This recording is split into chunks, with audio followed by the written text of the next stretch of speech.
Repad Stories, where we delve into the personal stories of persons who have lived abroad for an extended period of time and return home to their home countries. This week, we're talking to Mr. Kwame M.A. McPherson, an authorpreneur. He writes poems, he writes short stories, all forms of writing, and he lived part of his life in Jamaica and also the UK and Canada. And now he's back in Jamaica and he's going to tell us more about his journey. So let's talk to Mr. McPherson. All right, Kwame. So thanks again for your time today. I'm so happy to talk to you. I was really excited. So I want to start with growing up and at home. Home is Jamaica, of course. So tell us more about your time at home. What was that like for you? All right. So my father and my brother and I came to Jamaica when I was 6 or 7 years old. I was born in the UK. Well, we were born in the UK. And my dad was on the Windrush when I was from earlier. People went to the UK. So we decided to we wanted to come back home. There was a family breakdown, and during that breakdown, we took me and my brother back home. Just my sister and my mother came. So coming back to Jamaica then at the time was great. I ended up going to primary school, Jam Primary. It's fun. It was really good fun. Really good fun growing up. Ended up going to Calabar High School.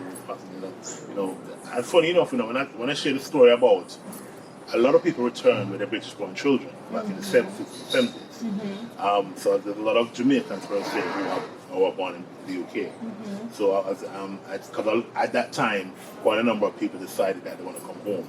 And they had a 5-year plan, which majority of them left and went, and a majority of them actually attained it.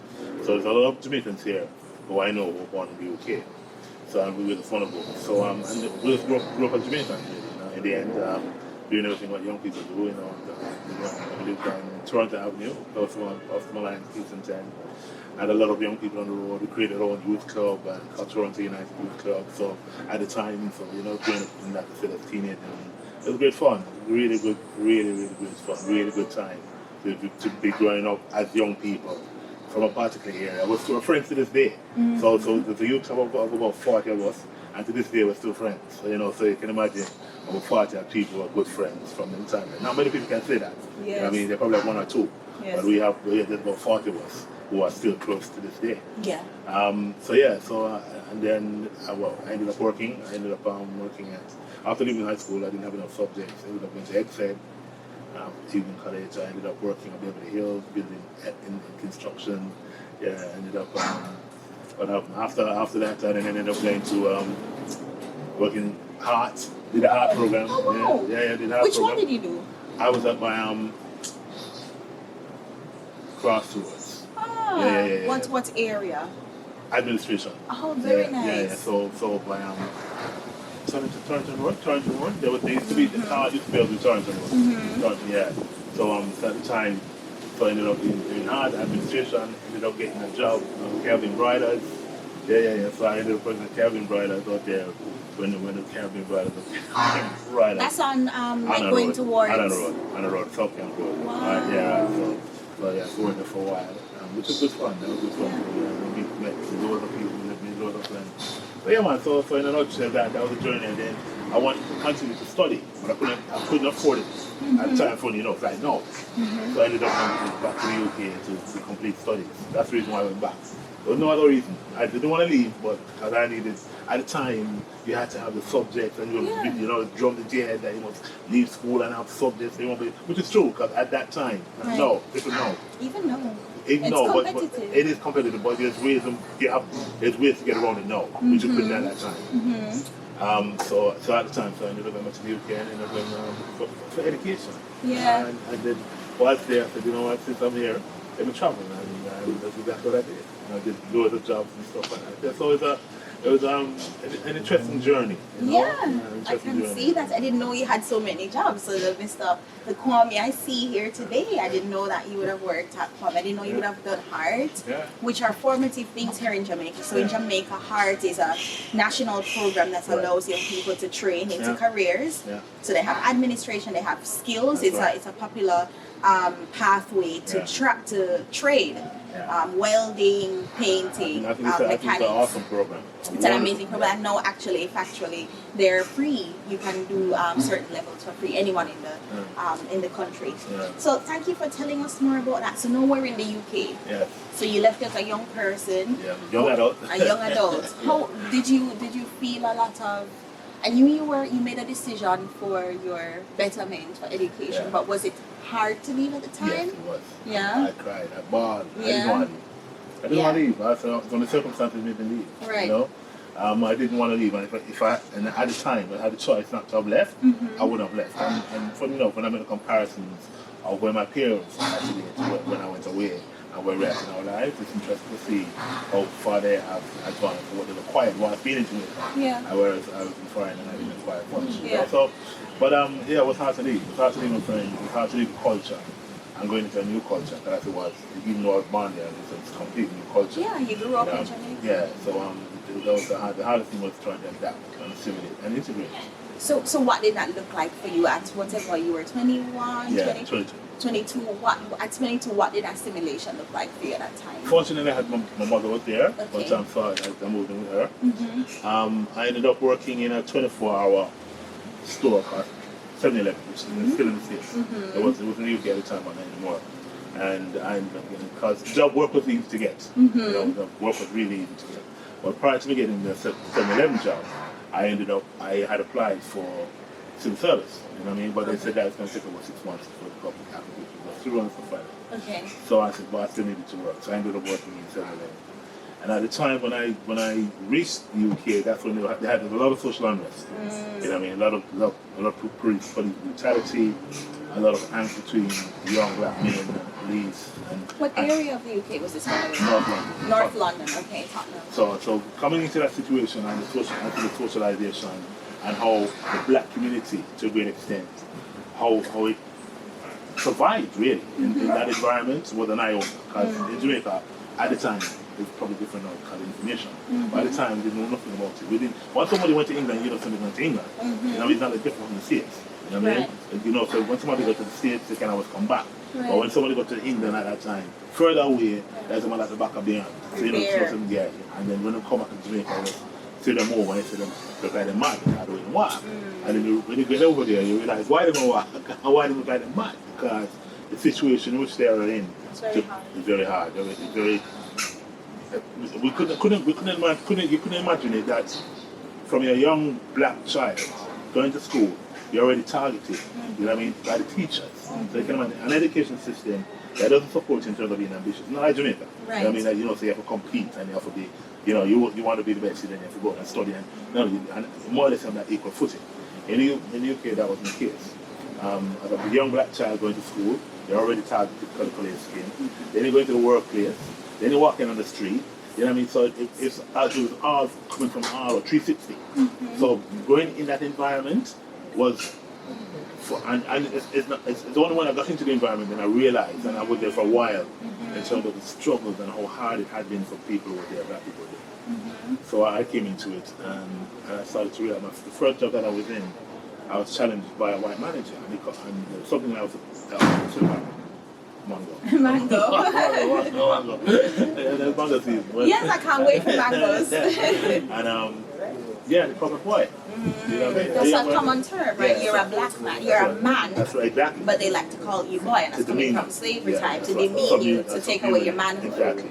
And I had something man, and I said to him, I said, listen, don't give a crap to I I mean, I was going to liquidate some of the stuff. That's when I realized.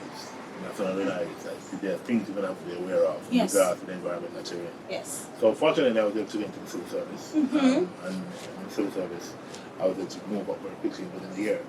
I was able to be promoted. And then I said, yeah, man, because in my head, I said, yeah, Jamaica, you know when that happens, I say, yeah, man. Yeah, when you find a good job, you tend to progress. You do very well. You're coming from a hard-working environment. You go to your job, you do your job. Yeah, man. And so it's rewarded for it. So I said, yeah, man, by the time you're 2 years, I'm going to be manager or whatever. Yes. 2 years what? Then I started to, then when you started to, you do the job constantly. I think I was there for 3 years, 4 years. And every annual assessment, there was something that was done. So that's fine, I'll do it. I'll half yearly assessment. And I said, yeah, man. So I got the training for it, and then, yeah, man, got to promote every single time. When I started to realize that, oh, this is how they stop you from progressing. From being from moving. They add something each time. Yeah, each they time. move the goalposts. Exactly. And then when you look at those around you in terms of going for a position of seniority and you start saying what's right. Yes. You know, and I said, okay, fair enough. And then I said, all right, I'm going to do it. I'm going to move to another job. But stepping up. And I said, that's what I did. I see. And I applied for another job. Got a job with the Housing Association, what they call a Housing Association. And I moved from there. And I went to got a higher job, better salary. But then the same thing happened over again. I see. Yeah, so I thought, so I virtually worked right across Yes. the public sector in the UK Yes. administration. I did local authority, I did housing association, I did charity, I did voluntary, so I did everything. All the organizations in the public sector I worked in. And it was the same thing every time. Yeah, and that's when you start to think about institutionalized racism. Yes. That's when you start to understand. And it's, like I said, being from it and that experience. You don't have a frame of reference no, for that. but you get to understand because you experience it. Yeah. And then and I used to do a lot of football, and you know, I played semi-pro, and, you know, and then even football, you started to see power structures. And, yeah, man, it's interesting. So even the game you love, you just love to play football, Yeah. but it's even in there. Even You in the can't even advance on the team because there's. And well, fortunately for me, I jumped into black team. I see. Because when I got. Were you in Tottenham still? Yeah, yeah. Okay. But when I got to Tottenham, just as I got there, about a month later, there was a riot, massive riot. Oh. A policeman was killed. And that was a big thing. It was a big thing. And I mean, because like I said, social unrest in the 70s and 80s, but there's a lot of social unrest in the UK. Because of, like I said, the conditions of black people to grow up in, especially young black people who grew up there, and you know, and the frustration, and, you know what I mean? So it exploded a number of times. And I got there just before. I think it was the first time, no, the second time a policeman was ever killed in a riot. And then what followed from that in terms of young black men on the street being picked up, and it was, like I said, and when you get to understand the dynamic of living in a white country and what racism is, and covert and overt, and whether it's in like I said, in organizations, schools, health, right across the board, you know. It's not one sector, it's right across the board. And you start to realize, why, you take off your hat to people who have been able to endure it and to overcome and be successful. So like I said, for me, it was seeing those things and understanding them, and in the end I became more of a rebel. That's it. I was thinking that Jamaicans are known, right? We don't, that's why we had one of the first slave rebellions, right? We are known for not conforming. Right, exactly. You know, and that can be hard in somewhere in the UK. You're trying to advance and you see, you can go a little bit further if you just conform. Right. You won't get to go all the way. But if you play nice, you know, so that must have been really hard every day. It was. And in the end, I said, and I started to become aware in terms of my own black Africanness. And then I decided that, you know what, when I was working in the Housing Association, I sort of adopted the name Kwame. Kwame means being born on Saturday. I'm born on Saturday. Yes. Because I said, you know, I started to have more of an affinity with Africa in terms of my learning, knowledge. And it also means one with wisdom. So I said, you know what, so I became very spoken in the organization. I became a leader. I was head of the Black Workers Support Group. I was a trade union shop steward. And you know, once you start doing those things and in management phase, then you're going to become the label of a troublemaker. So that's basically when it is, start labeling a troublemaker. Oh, okay. Started to target me and all sorts of stuff. And in the end, I walked away, and I said, but before I walked away, I went to the person director and I said, listen, because you know, lots of foolishness. And like I said, institutional racism, if you've never been it and been at the end of it and feel its impact and effect, you wouldn't understand. But I had friends who were signed off early retirement in the late 20s because of the mental ill health they were going through because of racism. You understand? So it can be that destructive in terms of even your own mindset as a black person. Something like I said, in Jamaica, you explain that to someone, it's like, no man, they don't get it. It's foreign, it's no, it's not just that. When you understand the other side, you're there every day. And even when I went to university, yes. I feel the same thing. Right, which is where you're supposed to be able to advance. Exactly. In society, free education, and it's very difficult. Yeah, man, because the barriers are there, especially if you're a black man. Right. You know what I mean? Especially if you're a black man. Right. And I found that because I'm an intelligent black man, educated and all that kind of stuff, Right. It made white men uncomfortable. Right. So they're trying harder to boil you up Yeah. because you are yeah. contributing to society, you're doing well, Yeah, you're intelligent. That's right. And What can they do about and that? historically, white men never like black men who were like that. You know what I mean? I see. So yeah, so it plays out. Yeah. And like I said, I was fortunate enough to start to learn about that. Because in Jamaica, at the time, you never learned. It wasn't learning. You didn't learn about Africa in the way that we in terms of really knowing and understanding what it means and meant. Yeah. And then I got redundancy because I asked him for redundancy and he gave me lots of money and I walked away. And I went to another job. Well, I think I went to a volunteer organization and then found myself another job after that. You know? Okay. Yeah. So I had to find ways of, because you see, I couldn't get a reference from that organization. So I couldn't overplay. So I ended up going to a volunteer organization, working for a while, getting a reference from them, and then moved on. So you had to know how to do it. Yeah. It's at the time, and I could give now, it's sometimes more sophisticated now. You know, I mean, in terms of the whole element. It can't be as basic because everyone's advanced. So it takes a different form. It evolves. Exactly, it evolves. And it's evolved now. You know, it's evolved even more. Yes. And if you don't recognize it for what it is, then you think it's, you know, but it's more evolved. So yeah, so after those experiences, I decided that I ended up in one after a local authority as a last organization. Mm-hmm. And again, what happened was, and I worked in their final job. Like I said, I was 30 years in administration. I mean, you couldn't tell me about administration. I said the processes and procedures, none of the policy, all that kind of stuff. And the last job that I had was in a local authority, and I'm pretty senior position, very senior position. And I remember, but it was also very stressful. So I had blood pressure and all that kind of stuff. The stress that came with the job. Mm-hmm. And then one day I remember, I didn't have my life with my wife. They had to come to somewhere else. Nice lady, located. And she was the one so we got on very well. And then what happened was, I remember going to talk to her in the morning. Mm-hmm. And I called in to let them know I was going to be late because I went in the hospital. I didn't feel well. Like high blood pressure and everything. You know, swollen ankles, all that kind of stuff. So I called in and left a message on the voice. And when I got in the morning, the deputy director was my supervisor. And I remember her saying to me, "Oh, Michael, can I see you for a minute after the meeting?" Because what I used to do, I'm a committee secretary, so it's almost like having a parliament here, and I'm managing the forums and managing all the paperwork and that kind of stuff, out for councillors and all that kind of thing. So pretty high up job. And I said, "Yeah, okay, no problem about it. Pauline, I'll see you after I finish my meeting." So she didn't ask me how I was, remember, I'm coming from the hospital? Yeah, coming in later. Mm-hmm. So first thing she says to me, she can see me in a meeting. After one meeting, she don't ask me how I was, not like that. Mm-hmm. So after one meeting now, after I did the military tick and everything else, and came back to the office, she says, "Okay, can I see you?" I said, "Yeah, no problem." First thing the one said to me, the very first thing as soon as I sat down, she said, "Michael, this seems to be a pattern with you." Oh. She said, "When Claire was here, you used to go to the hospital on a regular basis, right?" And I said, that's the first thing she said to me. She never said to me, "How you doing? How are you? How you feeling?" Right. Not like that. First thing no one says to me, that this is a pattern with you. Mm-hmm. And I said, "Give me a call." I said, "I don't go to the hospital because I go there." I said, "I go there for a reason." Right. You know what I mean? I said, I called her, left a message. And she said, "Oh, yeah, and the white people have a way of smiling with the face and make you feel everything's all right." And then she said, "Okay, can we have something on file from a doctor to say if anything happens going forward, we know why?" Mm-hmm. I said to myself, "What? How did?" I said to myself, I said, "Pauline, you know what? Yeah, man, I'm gonna do that, and I'm gonna go to the doctor today, and by tomorrow you'll have something that's a good to you can put on file." I walked straight out the job. I didn't go back.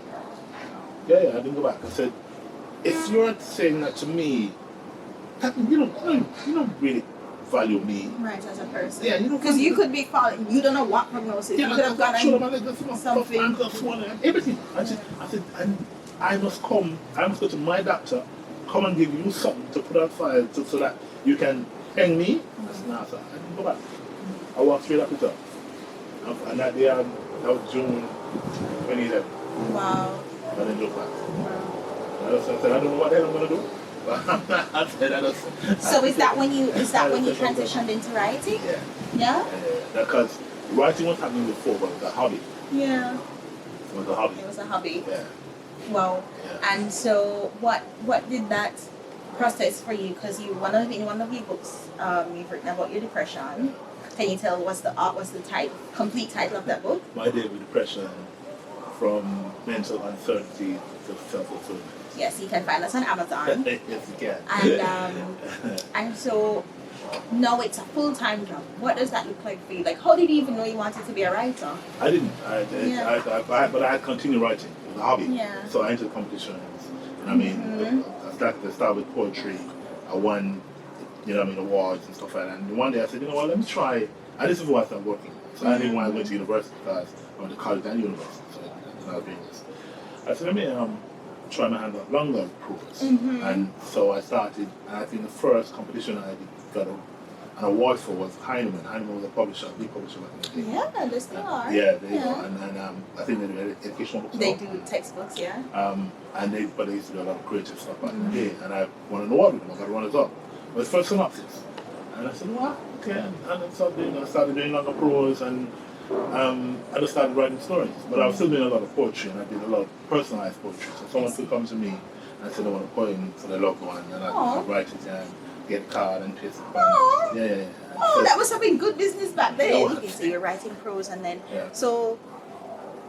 but you started winning awards. You're a multi-award winner. Yeah. Does that, it builds confidence, and so you keep going? Is that kind of how it went? As you were making awards, or did you just know I want to write for the rest of my life? Or no, that revelation came when I went through my depression. Yeah, 2006. I see. Because like I said, up until that point, it was a hobby. Yes. Up until that point, and whilst I was going through that transition, I was glad because I was in a part of the place that I needed to. And sometimes you have to go through an experience that takes you from where you are to where you need to be. Yes. And going through that experience whilst I was in Canada is what happened. I see. When that happened, something came to me and said, what is it that you're good at? That other people enjoy? And I said, writing. And that's literally how it started. The voice, that's something something said. So, writing. It's the thing. So tell me, so I know you tried to go back to Jamaica. You always knew you wanted to go back. Yeah. And you tried to go back in the 96. Yeah. And what happened?